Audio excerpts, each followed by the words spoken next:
para entender cómo es que México pasó de un modelo de economía cerrada y proteccionista a un modelo de economía neoliberal. Hay que analizar y poner en orden los factores caóticos que han provocado una serie de crisis económicas, sociales y políticas a lo largo de los últimos 40 años. Devaluaciones, inflación, desempleo y déficit fiscales y en la balanza comercial.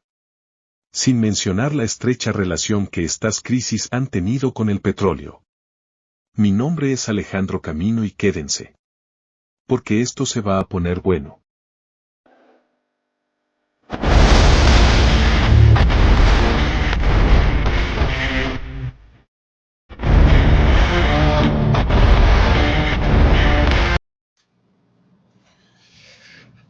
Muy buenas noches, otra vez yo Alejandro Camino. Muchos ya me conocen, otros todavía no, espero que tengamos la oportunidad de conocernos. Después del experimento con inteligencia artificial y la presentación hecha en un nuevo editor, damos pie a la materia que nos atañe, y la materia que nos atañe es simple, economía.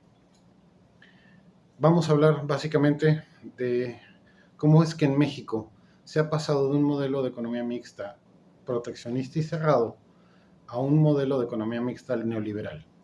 ¿Y por qué hablamos de esto? Porque últimamente se ha satanizado mucho, se ha visto esto como algo malo, cuando realmente no lo es. O sea, a ver, entendamos, una cosa es la corriente económica dentro del modelo de economía mixta, en este caso la corriente neoliberal, y otra cosa es la política económica.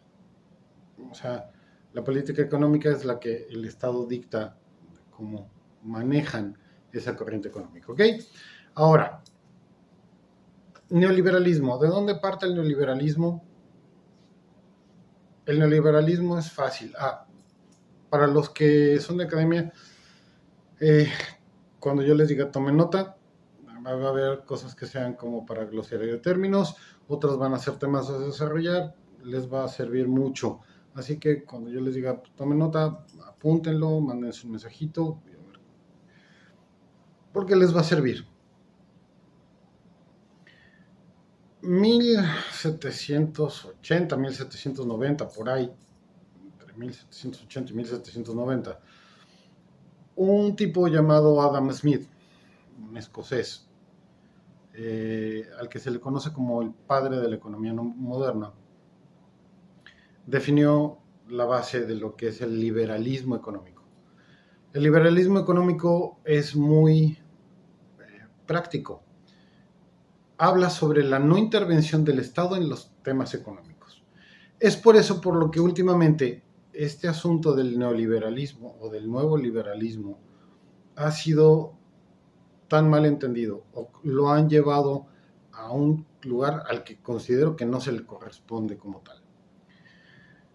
Para entender el liberalismo o el neoliberalismo en México, no podemos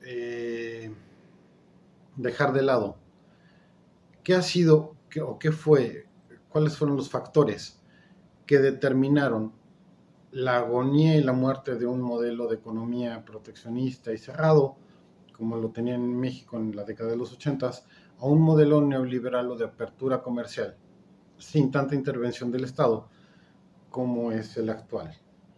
Para esto tenemos que remontarnos a lo que desató todo este cambio, y estamos hablando de José López Portillo, año 1982, en donde se desata una de las peores crisis que ha vivido México. Para esto voy a tratar de explicar cuáles fueron los factores de esas crisis, cuáles han sido los internos, cuáles han sido los externos, cuáles han sido recurrentes, porque dentro de todas las crisis que ha vivido México, que se daban sexenalmente, hay muchos factores que se han repetido, y se han repetido por conveniencia de ciertos políticos. Entonces, para que tomen nota y tomen en cuenta, quédense, esto se va a poner muy bueno, es hora de tomarnos un tabaco break, y como siempre, acompañado de un buen café. No me tardo, regreso. Ok, y bueno, de esto tome nota para glosario de términos, balanza de pagos. Balanza de pagos es el otro tema, o es el otro punto que hay que tomar en cuenta para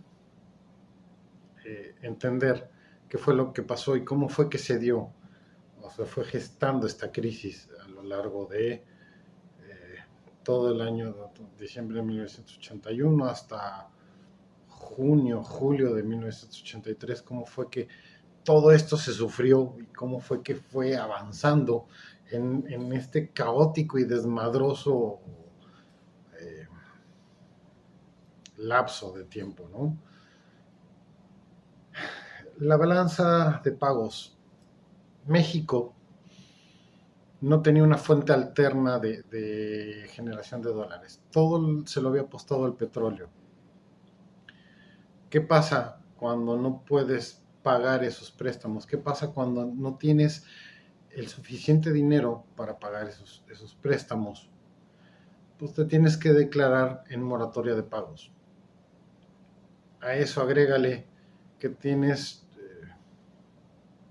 diferentes factores internos que influyen, como lo dije anteriormente, la desaceleración y la contracción económica que estaba sufriendo México.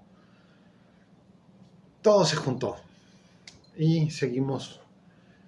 Me quito el saco y ahorita continuamos con esto. La recesión 1981 a 1983 tuvo una duración de 19 meses.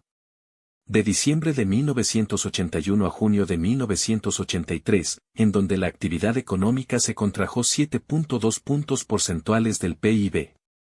Esta es la recesión más larga y, en mi opinión, fue detonada por una crisis de balanza de pagos, que se exacerbó por una serie de acciones de política económica que hicieron más profunda la contracción económica, así como hizo también más difícil llegar la fase de expansión.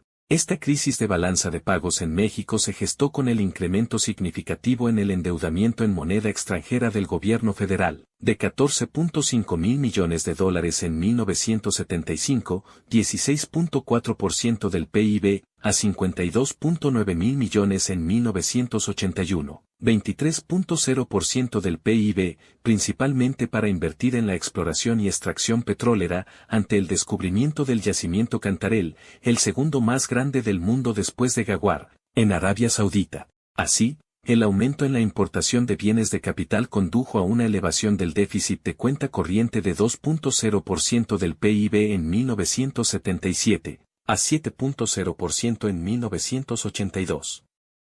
Sin embargo, la caída en el precio del petróleo de $39.50 por barril en abril de 1980, a $28.50 por barril en marzo de 1982, menos 27.8%.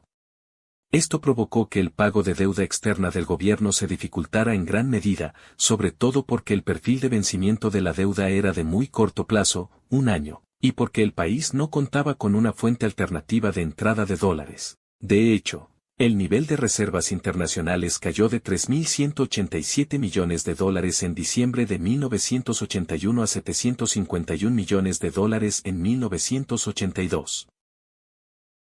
Ok, creo que uno de los primeros puntos que hay que tomar en cuenta para todo esto fue el hecho de que, a pesar de ser una economía cerrada y proteccionista, hubo un descenso en la actividad económica impresionante. Cuando digo descenso, fue más bien como un retroceso. Digamos que nosotros tenemos una actividad económica de, ¿qué les gusta? 100,000 millones de pesos anuales de Producto Interno Bruto, más o menos. Bueno, pues ya no se estaba cubriendo con eso. Esa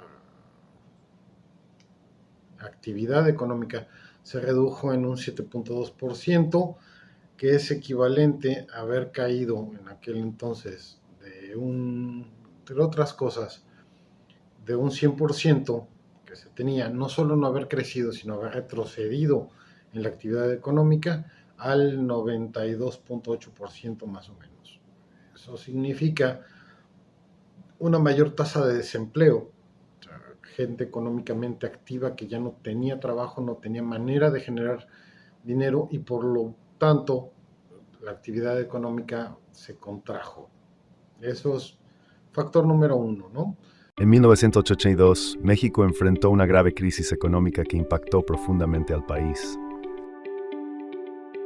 Las principales causas de la crisis fueron la deuda externa, la caída de los precios del petróleo y la mala gestión económica.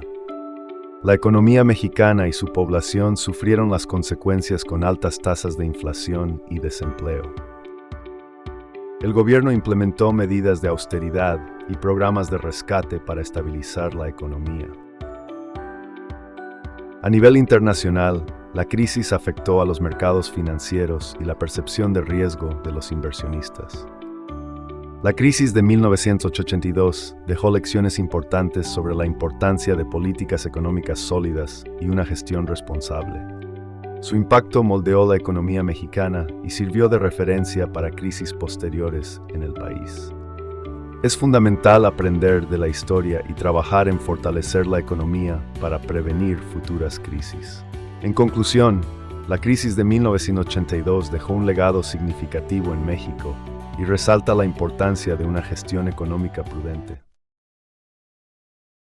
Señores, si les gustó este video, por favor, denle like y déjenme sus comentarios. Si no les gustó este video, sobre todo a los chairos, pues nada más déjame tus comentarios. Aunque no le des like, no importa. Gracias.